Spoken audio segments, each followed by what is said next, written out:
Fuoni Jitimai njia 4 ndipo ilipo hii nyumba unayoiona, na huku ni uani, imezungushwa foundation ya fence, na hapa ni jikoni.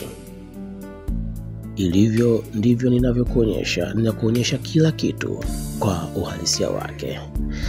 Na store yake hii hapa, inauzwa milioni 48 na maongezi hapo. Inauzwa milioni 48 na maongezi hapo. Ina vyumba 3, master ziko 2, ina kisima cha maji pia, na chumba kimojawapo kati ya vyumba 3 nilivyokuambia ni hiki. Kilivyo ndivyo hivi unavyokiona. Unaipata hii nyumba kwa milioni 48. Mwenye nyumba hii ni mwanamke, anasema ameijenga mwenyewe kwa mikono yake, kwa jasho lake, na yeye ndio anayeiuza. Na hiki ni chumba kimojawapo kati ya vyumba 3 ambacho ni chumba cha pili kukuonesha kwa sasa. Hiki ni chumba cha master.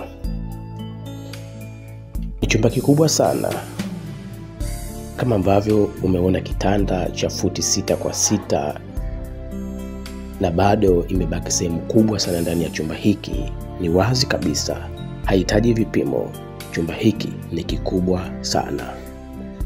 Choo chake ndio hicho ambacho nimekuonyesha.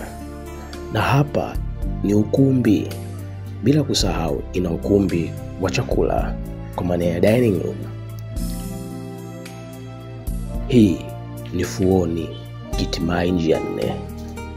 Unaipata hii nyumba kwa milioni 48 na maongezi hapo, na unaipata hii nyumba kama ilivyo. Na maanisha tena kwamba unainunua jinsi unavyoiona, pamoja na kasoro zake zote. Kama utahitaji gypsum board, haina. Ndio maana nakwambia inauzwa kama ilivyo. Milioni 48 unaipata hii nyumba. Na hapa ni Fuoni Jitimai njia 4.